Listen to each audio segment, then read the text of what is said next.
morning. We'll go ahead and get started. We'll turn it over to you for your questions. We'll go from there.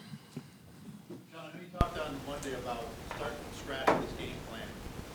Is there enough new information in 2 games, 3 weeks, to where that approach will unearth enough stuff to make it a worthwhile approach, I guess? It's a good question. I think you look at 2 games, you take out of it what you can, and I'm sure they're doing the same, and you try and shape a good game plan based on the footage you have. So. I know this situation is totally for everybody. Leslie talked a little bit on Monday about you don't want to overload the guys with new stuff. How do you kind of bridge we had a game plan and we wanted to do this stuff with, like you said, you're talking about looking at these 2 games and finding new things for this week? Yeah, I mean, again, it's so late in the season. You try and stay true to who you are and play to your strengths, and I think that's important. Yeah. Yeah, no, everyone will be out there in some capacity, and the guys that were banged up, I think most of those guys, if not all of them, are improving. How would you characterize, we talked a little bit about this obviously before the last game, but what makes Joe Burrow unique, in particular kind of how he's in sync, maybe the timing with that receiving core? Yeah, I mean, their skill is off the charts. Joe and what he's accomplished to this point as a quarterback in this league, and extremely smart, accurate. The list goes on. He's an elite quarterback for good reason, and and then the skill that they have with the receivers, the tight end, the backs. There's as skilled as there is in the league. Sean, would you characterize this maybe as Tremaine's best season? I mean, I know it's his 5th year. He's a veteran now. You're supposed to get better, but it just seems like he really has taken a big leap this year. Yeah, I would agree. He's done a real nice job, leadership-wise. Down a little down. Yeah, I mean, leadership-wise as well, and just really his maturation, his development. He's done a real nice job. Can you describe how difficult it is when he's in fast coverage? I mean, for the other team with that. Yeah. The huge, the ground he covers and the wingspan and all that. Yeah, I mean, he's a great guy to have out there. I would say this, just understanding what we're trying to do defensively, his grasp on the defense, his leadership, as I mentioned, leading himself, but also leading the guys around him, whether it's practice, the week leading up to the game in terms of the preparation, or on the field come game time. So he's done a phenomenal job. What did you think of the deep middle incompletion late? I think for Gesicki. Yeah. Might have been a Tampa 2 there or whatever, but I mean, his length. Yeah, no, it showed up.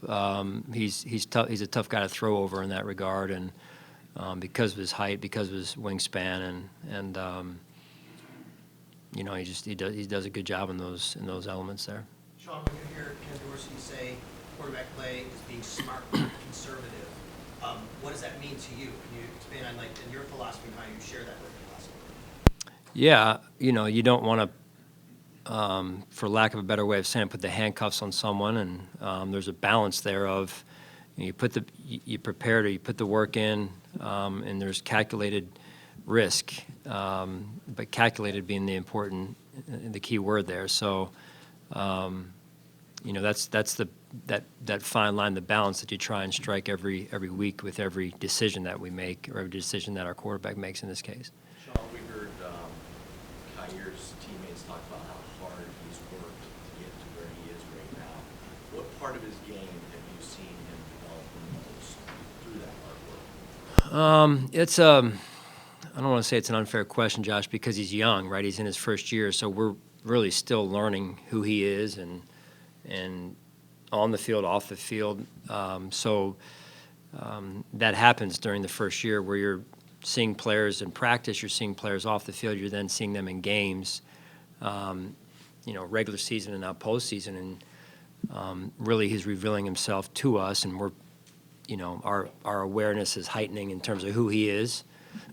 So I think it's all good stuff. His work ethic was noticeable right from the start. I know it's been well documented what he did at the combine with his notebook and everything, and probably blown out of proportion a little bit with respect of course, with Kaiir, but he puts in the time, and I think if you want more, you got to put in more time, and he puts in that time. Were you pretty confident the whole time that you would get there eventually just because of the work that he was putting in?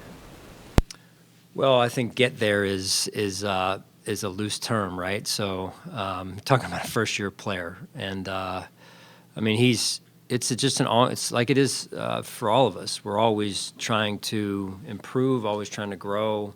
You never really get there, and when you think you're there is when you're not there. So I think that process of just continuing to push, continuing to learn, continuing to stay humble and hungry is an important mindset. Yeah, I think confidence and Josh and Doss being on the same page with things and extremely comfortable with one another and where Doss is going to be, and I think that just that rapport that those two have is very strong. What did you think of the blitz pickup by Devin and Cook against Miami? Oh man, they were bringing some pressure, and I thought all of our backs did a really good job, and in particular Devin did a strong job. He played really strong this past week. I was proud of him, and he's a big component to our offense. John, was there a sense from you, maybe your coaching staff, that you kind of dodged a bullet Sunday with the turnovers and the drop passes, but mainly the turnovers? You got 30 this year. Did you feel like you maybe dodged a bullet there? Yeah, I mean that's not the way to live your life if you want to win games. It's proven in the NFL, and so I trust our players though that they're going to get it corrected and take great ownership of it. That's something you need to, at this stage, given what this group has accomplished and the program you've established here. I mean, you need to is that something you need to work on this week in practice, or you even need to remind them, to what degree do you have to address that and how? Yeah, valid question based on how it's been trending, right? And if I told you it helped in the weeks that I talked about it, I'd be lying. If I told you that it didn't help in the weeks I didn't talk about it, it'd be an inaccurate tendency there. So it's like I just trust the players. I trust the guys that they're gonna take ownership of it. And as we move forward here, I've got a tremendous amount of belief in them. How do you see them take ownership of that? Like, what does that look like for Josh? Well, I think earlier Sal, was the one that talked about smart, not conservative, and there's calculated. Anytime you have the ball in your hand, there's calculated risk involved. There's risk involved overall, and it's just an important piece of winning games is complementary football, and it's clear that we make it awfully hard on ourselves sometimes. Which the good part of that is that we figure out ways to win in spite of that sometimes. So, but the reality of it is it's something that you can't continue to do and expect to win games, and it is something that's been addressed directly, indirectly, and will continue to be addressed one way or the other as we continue down the road here. Not to harp on it all, but the first 5 games of this win streak, you guys have 3 turnovers total in those 5 games, and it's been 3 each the last 3. What was going so right the first 5 games before these last 2? I think I was going to church more than I have been of late. Well, you better get back to church. Yeah, I'll be there twice. I'll be there twice this week. No, I mean, like I said, if I knew what it was that got us through that and versus what it's been, and I'd be doing that. But again, I just come back to, for me, it's we've got players that know what's expected, and I trust them to take ownership of it. They won some pretty big playoff games on the road last year, and some tough places to play they've won this year. Did you say anything to kind of introducing this team that thought they're kind of battle tested, or the nature of their team in that regard? We have a tremendous amount of respect for them. They're the reigning AFC champions, so I think that really is all that needs to be said in terms of the amount of respect that we have for them. Sean, how do you deal with whatever lingering emotional residue there might be from 3 weeks ago and knowing how that game ended, and now facing the same team yet again? We're humans, and we know that that Hamlin's thoughts are still up front in a lot of people's minds. And how do you deal with that and address the team with that? Well, I think the guys are in a good spot. DeMar's in the building now, almost starting daily, and so that's good news. And as he continues to improve, I think those are, that certainly helps. So that's going to be. I mean, that experience we'll carry that with us, and there's a challenge to that, but there's also a lot of good that came from that. And I think right now we need to focus on the positive. And the positives that came out of that, as opposed to the other piece of it right now. What were, in your mind, the positives? I guess team bonding, just how the team came together. In your words, what were the positives? Well, I think just as a world, I think the biggest thing I learned as a human was, like I've said before, when people can put aside their agendas for the common good of accomplishing one goal, we can be pretty good as a society in America and in the world for that matter. So, I'm 48 years old. I shared the story with my kids on Sunday after the New England game because that's when I had a chance to slow down. And when you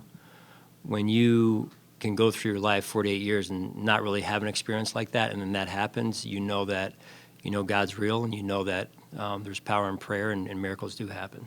Sean, when you say that DeMar is in the building almost daily now, can you describe that a little bit for us in terms of how he's coming along, what he's able to do, what the interaction?